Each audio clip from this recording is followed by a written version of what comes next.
dalam agama kita berdua nih. Sudah diajarin. Zaman Umar, zaman Abu Bakar itu udah diajarin lockdown.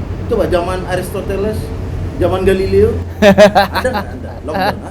Zaman Newton, Hah? Itu kan yang Anda bangga-banggakan.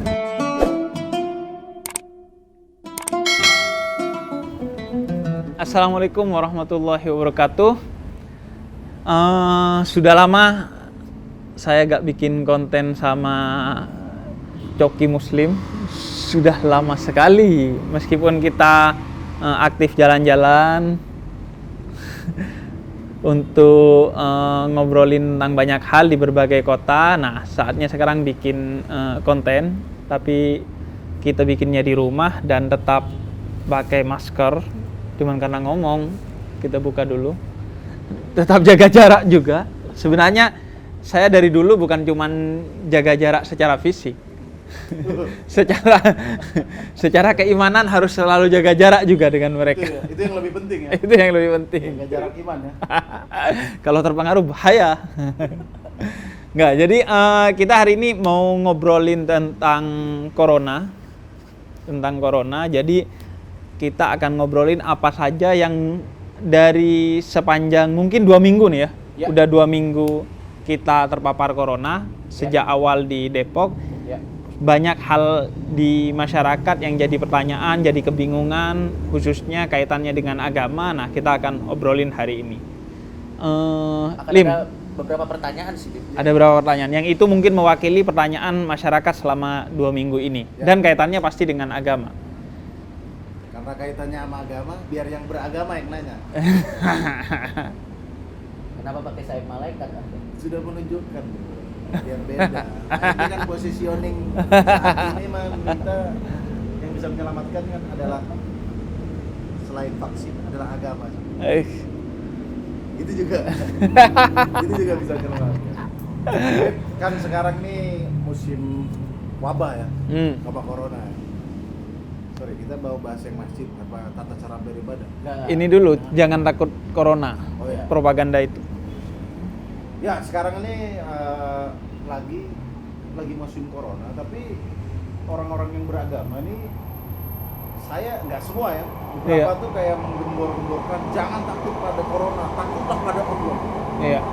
Itu gimana gitu? Ya bener sih, jangan takut corona, takutlah pada Allah. Tapi kan corona juga berbahaya. Iya. Gitu. Itu gimana menurut sampean gitu? Iya, gini kan, kita sebenarnya udah banyak menerima jawaban bahwa ya kalau Anda gak takut corona, konsisten dong. Jangan takut juga sama harimau gitu. Jangan takut juga sama gempa bumi. Kereta api, Iya. jangan takut juga ya. Iya, gunung meletus. Jangan takut juga sama kemiskinan di Madura misalnya. Sekalian aja gitu, gak usah kerjakan. Itu umumnya. Tapi gue mau jawab dalam perspektif yang lebih serius, dalam artian gini. Orang itu, munculnya pernyataan itu menunjukkan ada pemahaman tentang keimanan yang masih dasar tapi belum selesai gitu. Jadi seolah-olah kalau takut ke Allah, berarti tidak boleh takut kepada yang lainnya. Benar bahwa kita harus takut kepada Allah. Benar. Itu benar. Dan takut kepada Allah itu menjadi sangat penting karena gini, takut kepada Allah itu satu-satunya ketakutan yang menyebabkan semakin kita takut, semakin kita mendekat kepada Allah. Gini, kalau gue takut sama debt collector, maka saya akan menjauh. Tapi kalau takut sama Allah, kita akan semakin dekat kepada Allah. Karena semua di bawah kekuasaannya Allah. Nggak bisa dapat perlindungan kecuali dari Allah itu sendiri. Nah, yang kedua, bukan berarti kalau takut kepada Allah nggak takut kepada yang lain. Karena segala sesuatu yang berada dalam hukum alam itu termasuk wabah, kemudian gravitasi, apapun yang menjadi hukum alam dalam sains itu juga adalah qada dan qadarnya Allah, ketetapannya Allah yang kita juga harus takut sebagai bagian dari keimanan kita. Jadi harus takut kepada seluruh bencana dan kemudian harus bersyukur kepada seluruh nikmat. Itu sudah bagian. Jadi kalau beriman kepada Allah, beriman juga kepada qada dan qadarnya, ketetapannya, yaitu diantaranya kepada penyakit kita harus takut sehingga harus waspada. Jadi kalau kita dan lain takut pada sebagainya. corona, bukan berarti kita menduakan ketakutan kita pada Allah ya, bukan ya? Bukan, karena gini, pertama Allah yang memerintahkan bahwa keimanan kita bukan hanya kepada Allah, termasuk juga segala ketetapannya, yaitu hukum alam ini yang dibahas di sains. Kemudian yang kedua, justru karena kita takut kepada Allah, kita juga takut kepada corona. Karena Allah yang memerintahkan bagi kita untuk menjauhi segala mara bahaya. Kalau nggak takut justru kita menentang Allah, karena berarti bunuh diri. Karena bunuh diri itu kan sesuatu yang buruk sekali dalam Islam. Dan yang ketiga, justru karena kita takut corona, maka kita semakin mendekatkan diri kepada Allah akhirnya. Justru mempertebal keimanan kita gitu. Ini bagian dari upaya kita mempertebal keimanan kita. Karena dalam konteks takut corona ini, selain kita membuat semakin waspada, juga ada aspek lain, yaitu semakin kita dekat kepada Allah. Karena selain ikhtiar, kalau dalam Islam kan ada tawakal. Jadi, iya. Tahu nggak itu? Jadi saya lagi dengar. Berserah diri apa? Nggak tahu. Jadi setelah kita usaha secara medis, kita serahkan kepada Allah. Karena Islam meyakini bahwa di atas segalanya ketetapan itu yang menentukan Allah gitu. Tapi Dan harus usaha maksimal dulu. ya, usaha harus maksimal dulu, baru kemudian. Ada pertanyaan dari Anda? Sudah pasti Anda banyak pertanyaan. Dari kata tawakal, berserah diri. Anda kan ikhtiarnya di perpustakaan kan. Orang-orang sains. Silakan, ada pertanyaan apa Anda? Pertanyaan yang pertama, Bib, ini penasaran. Saya penasaran. Dan kebetulan lagi berhadapan dengan orang yang tepat. Jadi saya bisa tanya. Kalau dia kan bukan orang yang tepat untuk bertanya masalah apapun, Anda bukan orang yang tepat. Pertanyaannya gini, Bib. Dengan adanya wabah ini, terlepas dari bagaimana wabah ini bisa terjadi, dengan adanya wabah ini kan banyak penyesuaian, Bib. Entah itu dalam kehidupan sosial atau dalam tata cara beragama, agama apapun. Iya. Tapi kita konteksnya lagi ngomong soal Islam. Nah, seandainya ini berlangsung untuk waktu yang cukup panjang, agama Islam sendiri tuh menaruh tempat untuk perubahan nggak ke depannya? Iya. Terutama sesuatu yang memang sudah berlangsung selama Ribuan tahun. ribuan atau ratusan tahun mungkin. Itu kan mungkin kan buat seseorang tiba-tiba berubah kan tidak semuanya, mungkin bukan masalah doktrin ya, Bib. Iya. Tapi masalah kebiasaan kita. Betul. Saya juga nggak tahu. Tapi memang kalau di agama sendiri ada nggak pintu yang membuka terhadap perubahan untuk sesuatu yang lebih baik? Apakah agama se-statis itu? Iya. Apakah statis, dia sekolot itu. tanda kutip? Saya tidak tahu bahasanya. Apa tertutup untuk Iya. perubahan Iya. atau Maksudnya bisa tidak- fleksibel atau? Tidak dinamis ya? Maksudnya apakah agama tidak dinamis gitu ya? Iya. Silakan. Sebenarnya gini, kesadaran akan wabah, akan bencana ekologis, Ya. itu sejak awal di agama itu sudah ada peranatanya. Oke. Tapi itu yang kita sayangkan, entah kenapa isu-isu wabah, isu-isu ekologis, Oke. isu-isu kebersihan itu nggak menjadi isu yang penting atau utama dalam kehidupan beragama, bukan dalam agamanya, tapi dalam umat beragamanya. Oke. Nggak naik. Padahal wabah itu, pertama, di zaman Nabi sudah pernah ada wabah dan ada beberapa hadis. Oke. Bahkan lockdown itu sudah ada hadisnya. Habis lockdown. Iya. Lockdown. Semuanya kan dulu mah pakai al. Nggak semua. Maksudnya hadis untuk Iya. mengurung diri jangan kemana-mana itu ada? Iya. Jadi ada hadis dari riwayat Imam Ahmad. Jadi beliau katakan, Nabi katakan tuh, kalau terjadi wabah, maka kamu di dalam rumah saja. Siapa yang di dalam rumah menyelamatkan diri dari wabah itu dan menyelamatkan diri tidak menjadi penyebar wabah itu dan tetap berserah kepada Allah, maka dia akan mendapatkan pahalanya seperti orang yang mati syahid. Di hadis lain Nabi katakan, kalau ada wabah di satu kota, yang di kota itu jangan keluar, yang di luar jangan masuk. Itu kan lockdown gitu sebenarnya. Sistem yang kemudian sekarang dikenal dengan lockdown Iya, gitu. lockdown ya. Nah, sekarang yang dikenal dengan lockdown, ternyata itu efektif gitu.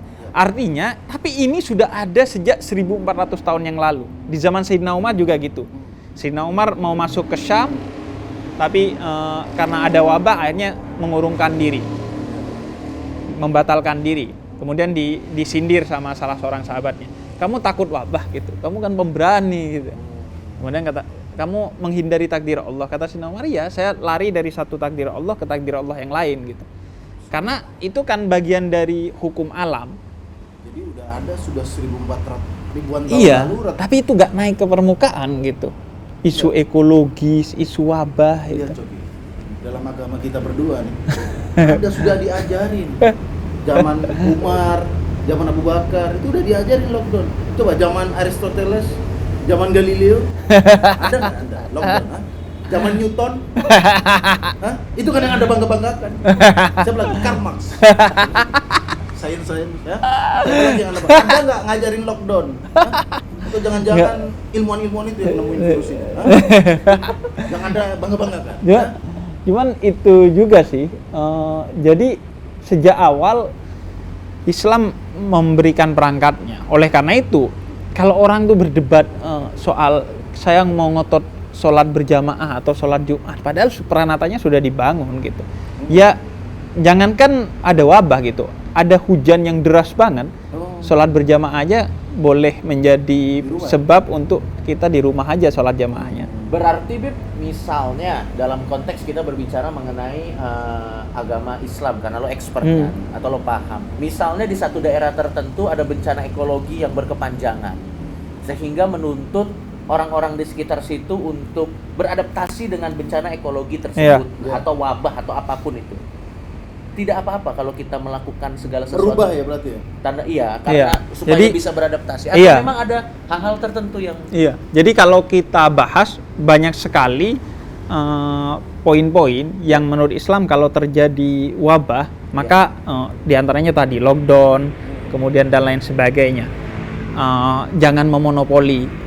Itu dia juga jangan memonopoli bahan-bahan yang dibutuhkan, baik itu obat-obatan maupun makanan pokok gitu. Karena dalam kondisi normal saja dilarang monopoli dalam ini Islam. juga jadi pertanyaan kita berdua, Bib. Sebelum lo lanjut, mohon maaf, gue potong dulu karena gini, Bib. Pemerintah sudah mengeluarkan undang-undang bahwa yang menimbun akan dipenjara. Tapi kayaknya orang Indonesia nggak takut. Ancamannya itu harus agama. Harus ada siksa dulu. Kecuali ente ngomong MUI, barang siapa menimbun masker, batu nisannya akan diganti sensei. Atau barang siapa menimbun apa tuh? Hand sanitizer ini. Barang siapa menimbun ini, ya kan? Ukurannya akan tenggelam detol. Mungkin harus ada unsur-unsur agamanya, orang Indonesia itu baru takut. Apakah gimana tuh hukumnya menimbun tuh? Ya, menimbun itu sebenarnya di mata agama apa hukumnya para penimbun? Karena ini jadi keresahan. Saya sampai sekarang belum dapat masker. Dapat kalau Anda mau bayar mahal, Bro. Berarti yang tadi Habib bilang bahwa ya memonopoli itu nggak boleh ya berarti. Iya, karena orientasi kita adalah bukan apa yang ada di sini. Di dunia itu hidup secukupnya saja. Perasaan cukup secara material itu justru salah satu ibadah dalam Islam gitu. Selebihnya kita investasikan untuk kehidupan kita setelah ini. Dan caranya artinya kalau mau memonopoli ya memonopoli pahala gitu. Kira-kira justru dengan dibagikan itu. Berarti kalau menimbun ya menimbun pahala ya. Kalau dari mata kaca. Iya, artinya yang nanti saya nggak tahu mekanismenya di akhirat apa dihitung berapa banyak maskermu pun. Kita nggak tahu. Jadi bukan berapa banyak masker yang kamu timbun, tapi berapa banyak masker yang kamu bagikan secara gratis ya. gitu. Bagus banget. Nah, pertanyaan lain, Bib. Tadi kan menarik lo ngomong mengenai Islam dengan bencana ekologi, Islam dengan bencana wabah, Islam dengan keadaan-keadaan tertentu. Berarti sebenarnya dari argumen lo atau dari penjelasan lo, lebih tepatnya dari penjelasan lo, Islam ini dan ilmu pengetahuan berjalan beriring-iringan dari penjelasan lo. Nah, pertanyaan saya adalah sebenarnya standpoint agama Islam sendiri dengan sains itu bagaimana sih, Bib?